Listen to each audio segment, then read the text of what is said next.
All right, fine. I'll be a gracious host. How you doing? Little Mermaid is the scariest Disney movie by far, though. Why the hell is Ace Blade in your Kickstarter? Some comics. I'm getting controversial today.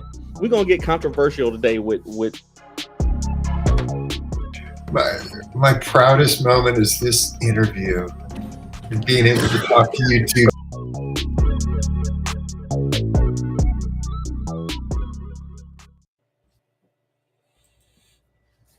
Yeah, I just dropped my phone. Is that why you're shaking your head? Shut up.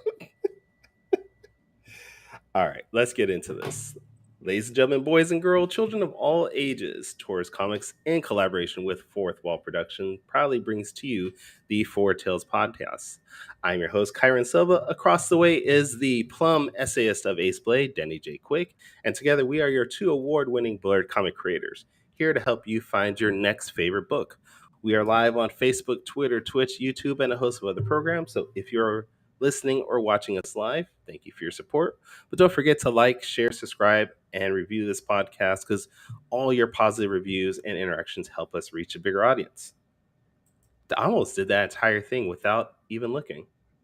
That was almost perfect, buddy. You are getting better. I can probably say it along with you. I probably couldn't say it myself, but I can say it along with you, like almost word for word.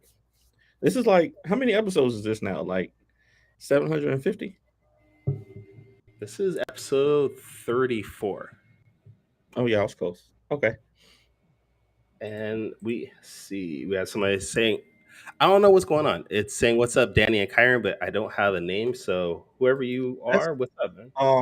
The first comment, if it's the same person, the Guan, that's either Kenji or Robert, most likely. All right. Hold on one second here. You never know. Oh man, I lost my audio. Terrible. Why are you losing audio in the middle of the show? I don't know. What's up, Mally Simpson? Mally's in the house here. I was gonna ask you, did you notice at the bottom it got the little streamer thing going on? Yeah. I love ticker it. is what they call it. That's the first time I've seen that. So you've had, what are you talking about? You created it. You made that. It's been on for like a couple of weeks now. Okay. I did not create that. It just I didn't. What? Oh, J-Man. Yeah, that makes sense too. What's up, J-Man? And see, there's your fan right on cue. I knew it was coming. I knew it was. All right, this is gonna be a messed up episode, so I apologize to anybody. No, this is gonna be amazing because I'm not. So if you know, Kyron was on the Hangout with BJ Kicks with Brandon Jackson last week, where they talked about everything from how much they hate the Wiz to how to pronounce Saw the right way. And Kyron just messed the whole show up. The first 30 minutes of the show was just him trying to fix his fan and get his audio right. So we'll see what we have here. But this week we have an esteemed guest. Award-winning guest. Yeah, absolutely. Go ahead, you start. I just want to interrupt you, so go ahead. It's your job. I'm not gonna do your job. I'm gonna let you do your job.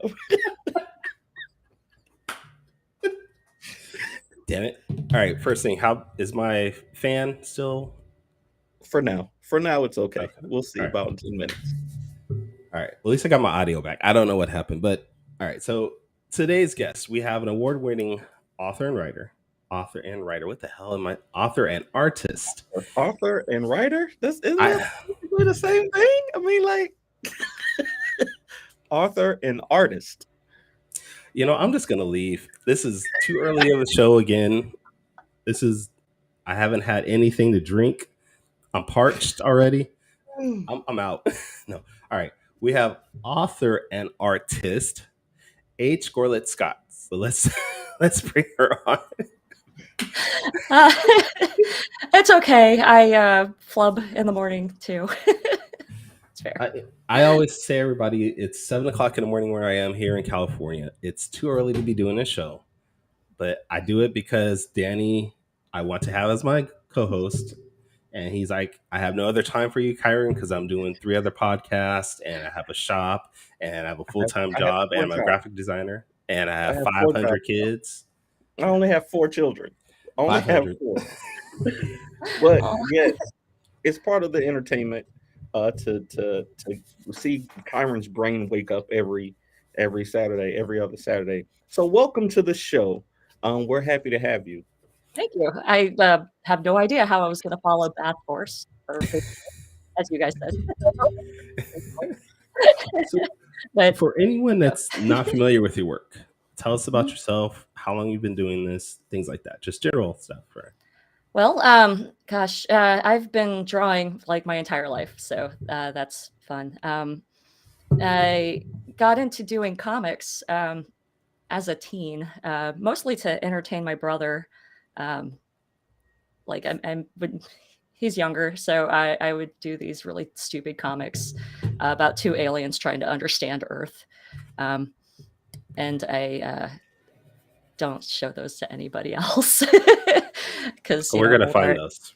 We're gonna no. find those, aren't we? Nope, he's got them, and I don't know what he's done with them. They're analog. But I guess in high school, I decided to try to take the comic thing a little more seriously through animation that I never got past the storyboard stage of. And yeah, it just worked on this story. Sivoa, come here, book. That book. I worked on that story starting in high school. Kind of collaborated with friends on that. Did another really dorky comic in my sketchbook, and then kind of just put everything away. After high school and when college started, where I went for graphic design, and then I don't know, I just sat there for years. And then my friend Sarah, she started going through my sketchbooks and was like, "Oh, what's this character? Oh, who's this character? Oh my God, there's a comic!" And then she kept asking questions. I was like, fine, I'll draw the damn thing as a comic for you. Nice. And I did that for 12 years. Single issue, floppies that I took to conventions and released very, very, very slowly. Because you're the writer, you're the artist, you're the layout person, and I don't. Yes, I know all about that. Yeah. Well, I decided to be extra hard on myself and do all the tone work by hand. Oh wow, very nice. Yeah. So that literally it would take me all year to do 12 pages, and at some point. I'm going to say that was 2013, 2014. I realized that I would be like 90 before I even finished the first story arc for this thing that I've been working on since high school. So I put the comic on hiatus and decided to give it, give writing an actual novel a try, because I'm an extra dork and used to role play online on message boards with friends. Wait. So... Don't let's not disparage that. We can all love that too. Okay, sure, there. But it gave me a kind of a confidence in my writing. So I, decided to try prose, and it worked out. I, spent maybe about 5 years actually writing and crafting this thing. Then in a panic hired an editor, which shout out to Patty Giese. She's amazing, and helped me so much with this. And yeah, editors are great. Yep. And then so she helped me get my book polished, helped me get my book ready for publication, and I sent it around to so many publishing agents and all that, and I've literally had, like 5 of them tell me, "Oh, it's not Harry Potter, so we don't want it." And I'm like, wow. fantasy is more than Harry Potter. Okay. I But can't I'm write just Harry Potter. That's copywritten to someone else anyway. So I self-published it, and my fans from the comic transitioned right over and were very, very happy and very supportive for the novel. And one of them pointed me to the Indie Original Comic Awards contest and ceremony, and I was like, okay. So I submitted it, and it was like, just for my category alone, I remember they're saying there was like 200 submissions, and wow. mine won best fantasy novel. So Congratulations on that. Congratulations. I hey, love thank it. you.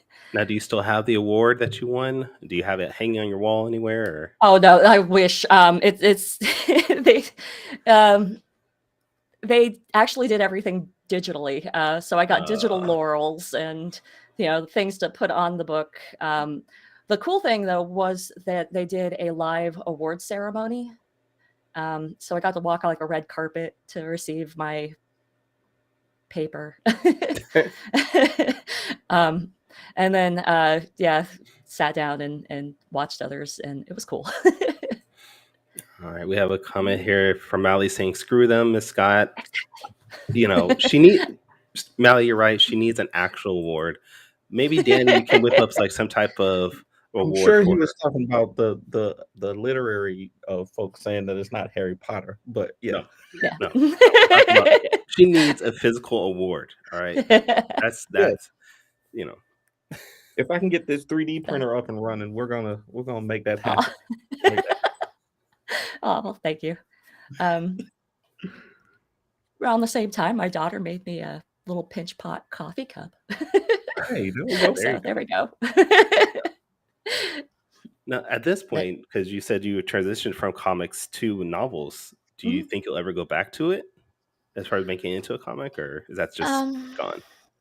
It's it's a time-based thing. I don't, I have a daughter. I freelance graphic design and stuff full time to pay bills and whatnot, and then I work on artwork for the comic or for the novels Patreon, and I work on artwork for so many other things.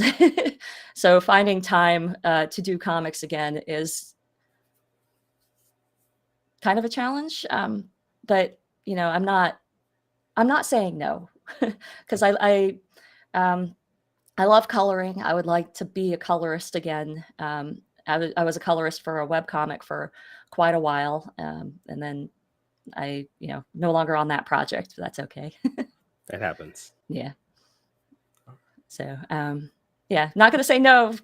I'm not doing comics ever again. It's just there's no plans to. Which do you enjoy more though? Do you enjoy writing, or do you enjoy the illustration part of it? Because Kyron and I, we're working on a project where we're sharing duties, but we both have skills as writers and artists. And I decided to write in this particular project because I enjoy writing more. I enjoy the writing process more.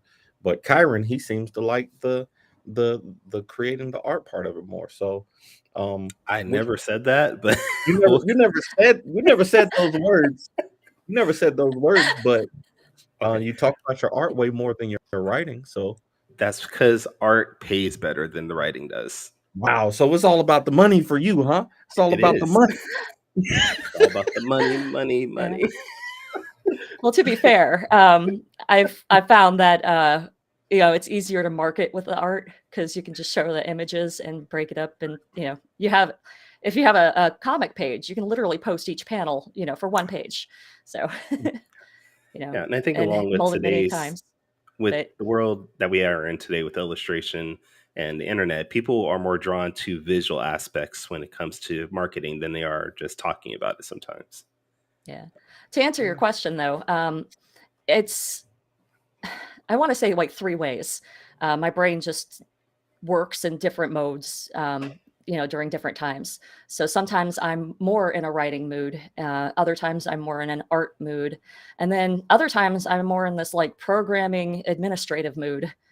which Mm. I don't know. People work on, jigsaw puzzles. I work on website code and administrative things and spreadsheets. But, yeah, I'd say it's, 3 ways for me. I So, absolutely understand that. I have a similar. My brain works in a similar way. Sometimes I will literally put an hour into, an Excel spreadsheet or something like that, and I love it. And sometimes it's calming to work through the process of creating a working Excel spreadsheet. Like there's nothing like like oh the yeah, accomplishment of putting, formulas together that do the right thing. So exactly. Gosh, I will forever be thankful to past me for making a spreadsheet that automatically calculates out my taxes. So, I love it. I love it. yeah, I, You should offer that on your Patreon. You might you might have I have a copy of it up on Google Docs. If anyone wants it, you can just message me for it. I'm happy to a share. winner. Yeah. Don't Since let the Danny, federal government know about that. They'll send people after you. Not real, no. Because why I don't see that they would, because it actually helps them get their money. So, No, yes, but there's a long. I don't know if you're on TikTok or not, but there's a whole community, that makes jokes around the fact that the government already knows how much you owe them, but then they make you calculate your own taxes to tell them how much you're supposed to pay. Like, just tell me how much I'm supposed to pay, and then let me pay. You know what I'm saying? Like, they already know, how much I'm supposed to give them. So just tell me, so I can just give it to you. But well, yeah, I think I've seen that in comic form. Actually, I've never seen it on TikTok, but I've seen it in comic form, which is pretty funny. I won't lie. When it comes to the inventory side, my brain just, and I have to, pay H&R Block to manage all that for me. So I give them a copy of my spreadsheet, and if the IRS thinks that my calculations are wrong, it's H&R Block's fault, not mine. right, that's right, that's right. Come after them. That's what I was gonna ask next. What is your least favorite? I'm not gonna say which part do you hate worst about creating, but what's your least favorite part about creating? I know mine. I talk about it all the time. I hate logistics. I hate the logistics of making sure that the right person gets the book that I put in the mail. Because Oh, from the time it leaves my hands to the time that it gets to them, my brain always says something's going to go wrong. So I hate that. But the rest of the creative process I love. So what's the part that you like the least? marketing. Yeah. Yeah. I mean, so like particularly marketing on social media, I get the stats and I look at them and I'm like, what is what that? what is that? What does that mean? Um, Right. and then I understand that fear of sending stuff out and not worrying it's not going to get to them. So Mm. I actually use the United States Postal Service to send stuff because I get that tracking number, and there's an inherent amount of like insurance for particularly for media mail. So since I'm sending out books, it qualifies for media mail, and that works out. Yeah. um, I use a service called Pirate Ship to make all my labels and everything too, schedule the pickups and stuff. So they're Yeah. pretty cool. I've heard of them. I use PayPal. PayPal has one. I can't think of the name of it now, but they have one that they use ShipStation. for the ship station that they use for their labels and stuff like that. Um, Well, that's and cool. it's helped out a lot. Just because you can just copy and paste, and then it does most of the work for you. But still, that in my brain, that stuff is still Tony Clapper in the building. But it's that's one of my least favorite parts. I wonder, Kyron, what's your Hi, least Steve. favorite part of of the creative process? I don't know if I have a least favorite part, honestly. It's all just stressful. Everything about it's just stressful. All of it. No, seriously, Yeah. because the whole thing of just creating and then getting it printed and then shipping it out, there's just different levels of stress that come with it. So, it's all annoying. Yeah, for sure, Yeah. for sure, for So, sure. and that's a mood. My Patreon for quite a few years, the introductory comic for it, because I was even more scared of cameras then than I am now. Mm, The comic I made for it talked about like all the different hats that I wore as an independent creator, and I don't know, like the comic felt neat, like it came across needy to me, but it's true. yeah, Like the Mhm. stresses that were just all there laid out. There is a yeah, lot when you're working on your own that people probably don't realize. So, Yeah. yeah. But it's hard to organize now. Like even small groups of people to work together, it's so hard because so many people are doing, different things. You got different priorities. Like Kyron was saying, I have 4 children, so I can't take.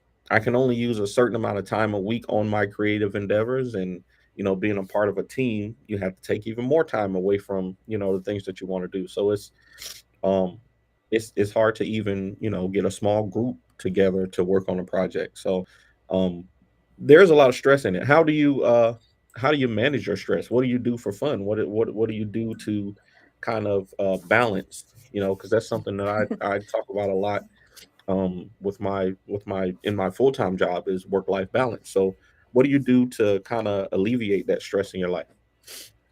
Well, And don't huh? don't Don't say say what? drink. Don't say alcohol.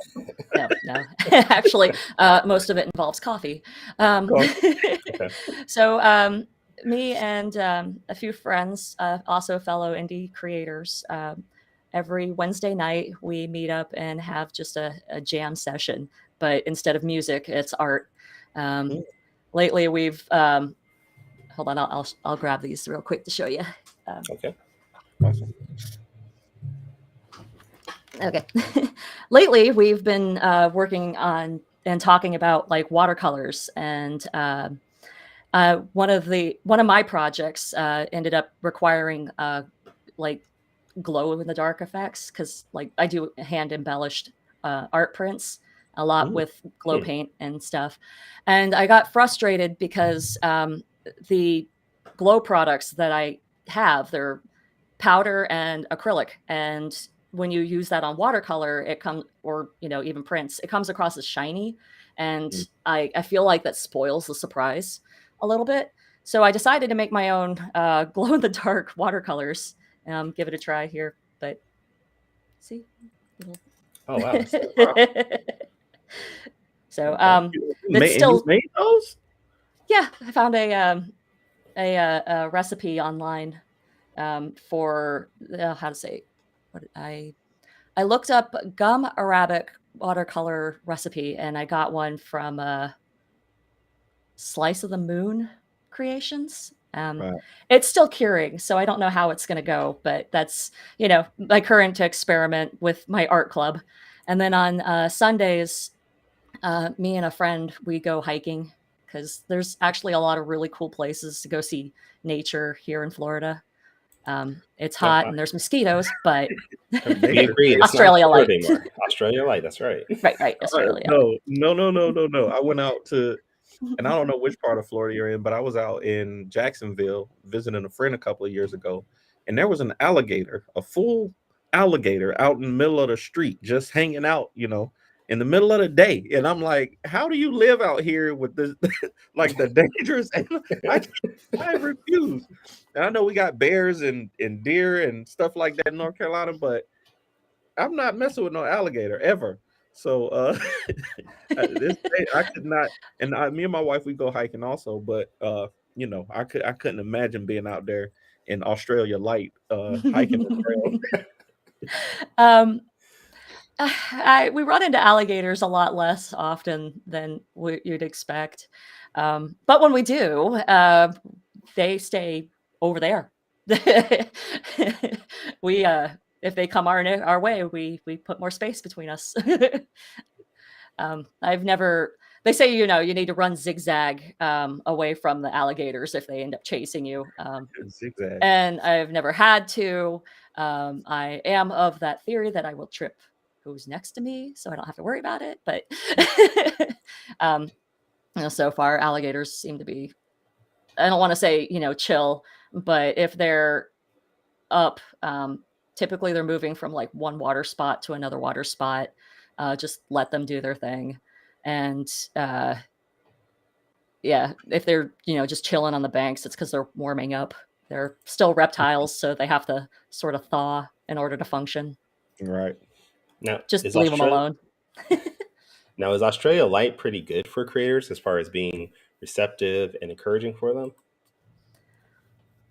Yes and no. It feels like, okay, so all of our entertainment industry is very, very geared towards the theme parks. So, and then we don't have how to say, like Georgia has tax breaks and other things in place to allow for filming and such. And Florida doesn't really have that.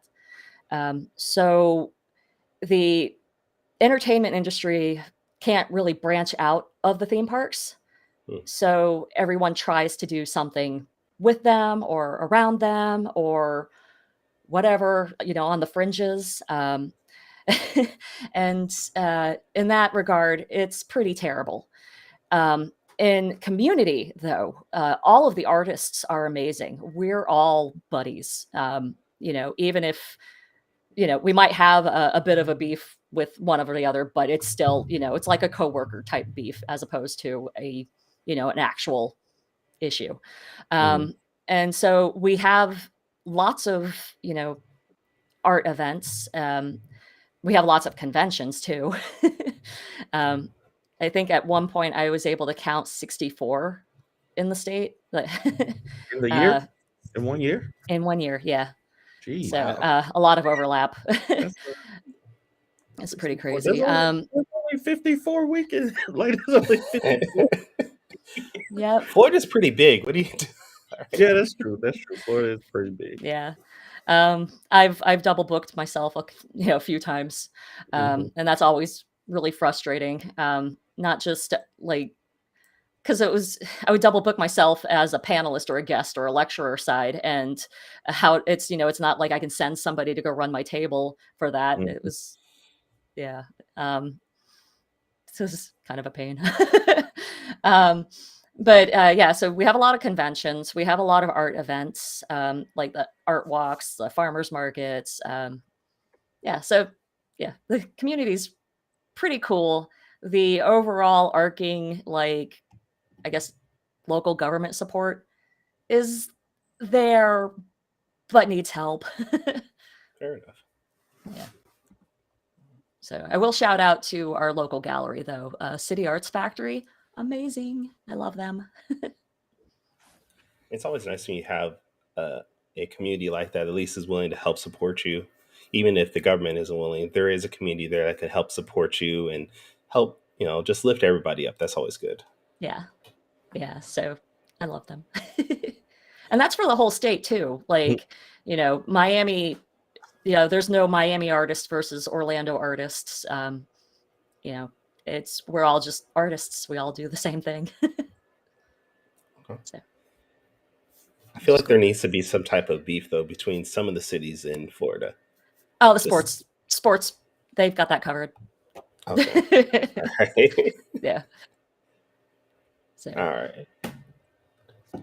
Well, I think this is the time of our show where we get to have the rapid fire question section. Sure. We call Danny's Quick Takes. Now, if you haven't actually listened to our show before, Danny's Quick Takes is 5 questions that he has found scouring your social media, being a little bit of a stalker in a way. You'll have 45 seconds to week. answer those. But Okay. I'm just a stalker for the week. Okay. Oh, it's all right. You'll have There's another podcast who has a like she's a professional stalker. Her name's Sage, and she's amazing and kind of creepy because she pulls out info that I don't know how she gets. all right, well, Danny might be the same way. Okay. No, I promise you, this is all stuff that's public access. So, but just questions that I have that I want a little bit extra detail on. Okay. So,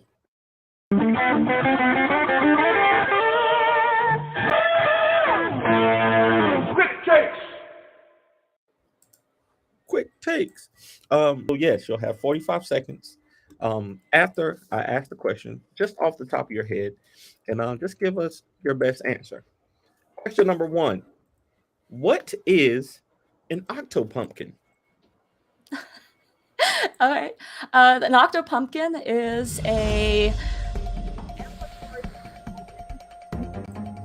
Yeah, it's got tentacles like an octopus, and it was created. My daughter was rambling. You know, she was like 4, and she was rambling about her favorite game, which was Octodad. At the same time that a Starbucks commercial was advertising their pumpkin spice latte. And because of that, she accidentally said Octopumpkin instead of Octodad. And there was lots of giggling, and then I had to paint one. Paint one for her. See, the kids say the darndest things, and do. they have the best ideas. I love it. I love it. Okay. Question number 2: what is more frustrating and why between these two things? Windows. Software updates. Software updates or your daily word count? Software updates. Yeah. That was quick. Yeah. I mean, I'll sit there and I'll go to type, and that's my word count. And then Windows needs to update, or Scrivener needs to update, or something needs to update, and then I can't access my word count. So Yeah, I hate it. Myself, I used to try to put myself on a daily word count, and I would always be frustrated at the end because I either write early in the morning or late at night, and just during the middle of the day I just can't seem to get to it. So that word count used to just be sitting there staring at me every day at 10, 11 o'clock. So yeah. I to be honest, I stopped paying attention to word count unless I had like a real good run, and then I'll be like, oh yay, look, lots of progress, and then I'll like share that. The other thing is like a lot of times, honestly, I write most when I'm standing in line somewhere on my phone. So I don't have access to word count or editing tools. But yeah, that's strange. Well, it's not strange because I feel like I write some of my best stuff on my phone. Like I'll get on my Google Drive. I actually wrote a whole script for Kyron on my phone one night, and he didn't use it. But that's another story. But okay, wait, whoa! What was this? What script was this? The Christmas Oh yeah. thing yeah. So okay, do we know why I did not use that, right? Other things popped up, and all I know is I did my part. All I know is I did my part. But that's neither here nor there. I'm not mad about it. I'm gonna use that anyways on something else. Don't worry. We'll see. Okay. Question number 3, and you kind of answered this earlier, but what is the best part about being an artist, in your opinion? Oh gosh, probably just the creation side of it. Like you got your music on and you get into it and you're like in the zone. You hear about that all the time. And I don't know, that's just the best. So that movie Soul did a pretty good job of kind of showing off that in the zone. Like you really do get in a place where you can you're just in it. And I think one thing that we all have in common as human beings is the desire to create something. So that's one thing I really admire about artists. Okay, so this question, if you've ever watched our show before, this is a question I ask almost every guest who is a creator. What would you rather have as support from your fans? Would you rather have fan art or someone cosplay as one of your characters? Yeah, I heard you ask that question to like Chris and others, and I still can't pick because the support is great in different ways. With fan art, I am completely flattered. I love seeing everyone's takes on my characters, especially if they haven't seen any previous art of them and are only going from the words I had written in the books, and so I'll get those, and it touches my heart greatly. And then cosplay, I've actually only ever had one for one of my webcomics, and I'm going to talk over this timer thing. And so my very first webcomic was about a samurai mushroom named Samurai Mushroom, and had somebody who cosplayed Samurai Mushroom, and like that blew my mind. Love it. Yeah, and then for the rest of the weekend, he was my booth babe. Nice. So there's that. I love it. I absolutely love it. Yeah. Cosplayers are so special. They fan art as a comic book guy, fan art is always amazing to get, to see online. But somebody, the rare occasions that you get cosplayers, it's just like it's crazy seeing especially if you can get to meet them in person. I've never had that. I've never had that, so I don't know. It's coming. I'm telling you, Saw. Somebody's gonna come and Saw, and you're gonna be. What's gonna happen? Yeah, what's gonna happen is you're gonna look at it and go, "Man, that looks like my character." Oh.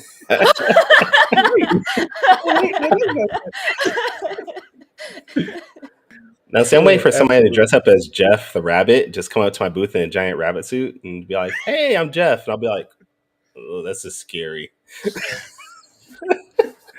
It's a 6 foot tall rabbit in front of me. It's just scary. Oh man. You all say right, that, and so all I can think of is the Easter bunny that attacked a police officer downtown. Here. Only in Australia. Look it up. It's funny. that doesn't surprise me. Okay, my last question. And if you don't know, I co-host another show called Top 5 Live. So sometimes I like to get our hosts to do a top 5 list off the top of their head. And I want to I will ask try. you, who are your top 5 Star Wars characters? Oh gosh. At number 1, Luke. Number 2, Leia. Probably okay. Obi-Wan, but I have to say that the new series is starting to irritate me. What? Han. I'm Solo. And Grievous. Wow. There we go. That's a kind of a off the beaten path one though. I didn't expect Grievous, but that's a good list. His books are so fantastic. It's just like okay. Yeah. So. I'm a newer Star Wars fan, so I've only really been paying attention since the newest trilogy and the Disney Plus shows. So, going back and checking out some of the stuff, and then the kind of non-canon stuff now is really cool. And then the video game,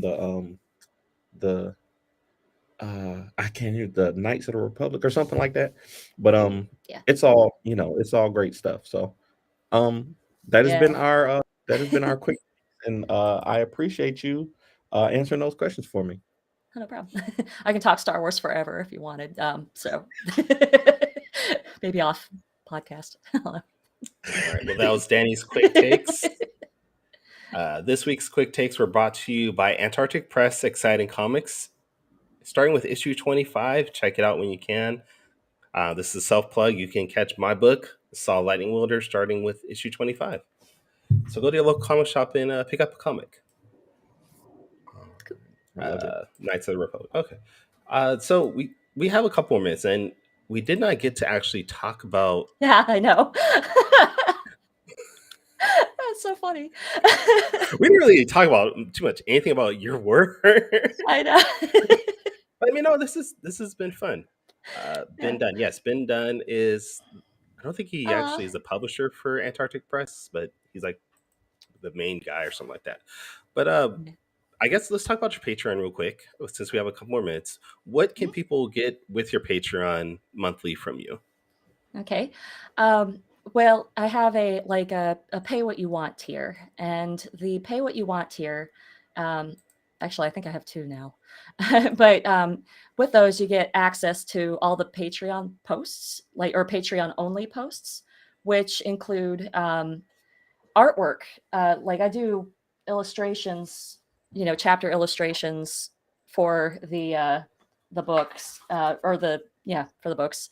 So you guys can, see me work on that. Sometimes I have, actually often lately, I have polls about, with sketches about what I should draw for the book or the chapter. And, you guys can pick from there.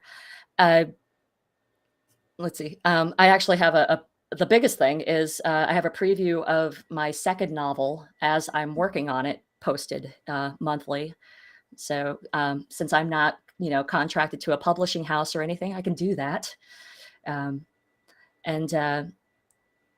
Just a bunch of behind the scenes stuff as I work. I had a sketch tier that recently converted over to a zine tier. And that was all based on a poll and the fact that I ran out of sketches to mail out. And then I think I have a pin collectors tier, which is kind of like a one-off for the enamel pins that all the patrons, my patrons helped me produce. So. All right. And what is your Patreon website? So we want to make sure everybody does subscribe and help support a creator. Yeah. My Patreon is, patreon.com/dragonmun. It's DRAGONMUN. You can get to it actually from the website, which is dragonmun.com. Again, spelled, DRAGONMUN.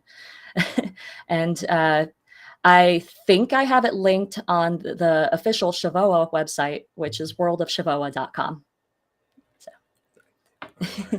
Well, please go out, check out our books. I know we didn't touch on them too much here, but definitely go out, especially if you're into fantasy. Go out and check them out, because we definitely want to support all our creators out there. You've already mentioned. You're right. Oh, thank you, Steve. Sorry, and as I usually say, I don't have TV. For our podcast listeners, we had a comment saying she was truly a creative trove of talents and arts. So you are correct in that, Steve. Since you already mentioned your websites, where can people maybe check you out on social media? It's Dragonmun or Dragonmun Studios for pretty much everything. What I would advise is to make sure you get the right accounts, because there's been some competition for the names on newer stuff. Just go to dragonmun.com, scroll down to the footer, and it's all right there. All right. I love it. All right. And Danny, where can we catch you? If you're looking for me or for the Ace Blade, on all social media, it is at the Ace Blade. And also our website, www.fourthwallpros.com. Kyron, where can people find you and your work? You can find me at starting June 29th on Antarctic Press Exciting Comics, issue 25. Oh, okay. But if you want to get my books directly, you can go to tauruscomics.com. You can pick up all my books in physical and digital form. I'm trying Good morning. to promote. Also, you can catch me on social media, facebook.com/Taurus Comics, and Instagram and Twitter is at Taurus Comics. Now, if you haven't checked out our podcast before, thank you for checking us out. But we are here every other Saturday. Please join us next week, where we're going to have writer Michelle Woody on to talk about her books, I Drive for Cerber, which is I'm drawing the adaptation for that. So hope you guys check that out. But until next time, sayonara, goodbye, and please take care of yourselves. Music provided by my brother, Quix Made It. Find him online in YouTube, Instagram, and SoundCloud. I want to know what it is Quick is trying to say.